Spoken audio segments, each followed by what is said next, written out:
నేర్చుకోవడం ఎప్పుడైతే ఆపేస్తామో అప్పుడే మన పతనం మొదలవుతున్నట్లు లెక్క. నీ బలహీనమైన మనస్తత్వమే నిన్ను ఇంకా బలహీనపరుస్తుంది. నువ్వు ఒక అద్భుతం సాధించే వరకు నీ అంతరాత్మ కూడా నిన్ను నమ్మదు, అది నువ్వు చేయగలవు అని.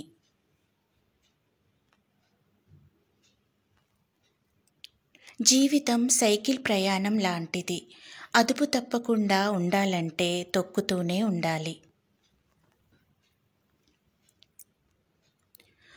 ఒక వ్యక్తి ఏ పొరపాటు చేయలేదంటే అతను ఏ ప్రయత్నమూ చేయనట్లే. నాకు సహాయం చేయడానికి రాని వారందరికీ కృతజ్ఞతలు. ఎందుకంటే వారి వల్లనే సొంతంగా పనిచేయడం నేర్చుకోగలిగాను.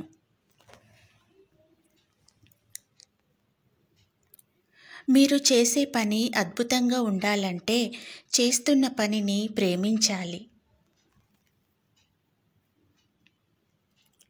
జీవితంలో మనం నేర్చుకున్న ప్రతిదీ ఏదో ఒకరోజు ఉపయోగపడుతుంది.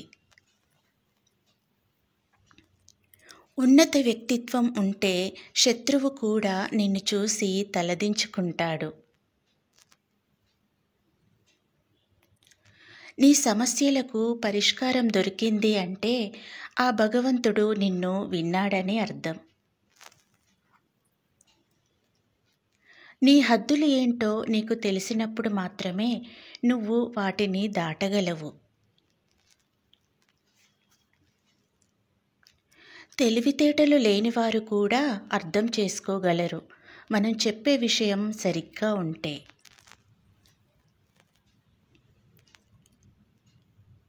మనం ఎదుర్కొనే ప్రతి కష్టం వెనుక ఒక అవకాశం దాగి ఉంటుంది. వ్యతిరేక స్వభావం గల మనుషులకు దూరంగా ఉంటే మనకొచ్చే సమస్యలు చాలా వరకు తగ్గుతాయి.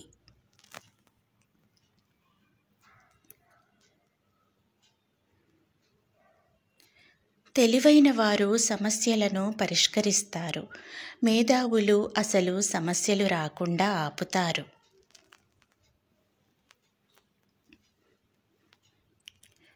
విజయం సాధించిన వ్యక్తిగా కాదు, విలువలు కలిగిన వ్యక్తిగా ఎదగడానికి ప్రయత్నించు.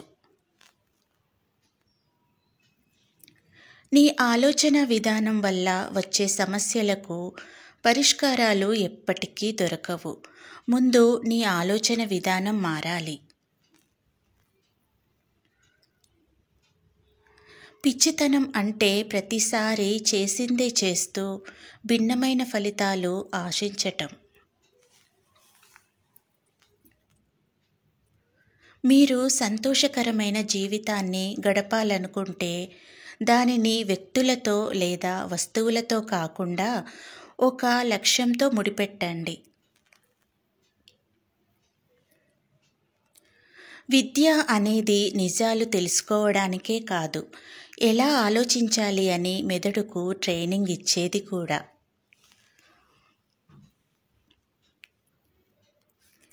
ఉత్సాహం, ఏకాగ్రత, పట్టుదల మరియు స్వీయ విమర్శల నుండి విజయం వస్తుంది.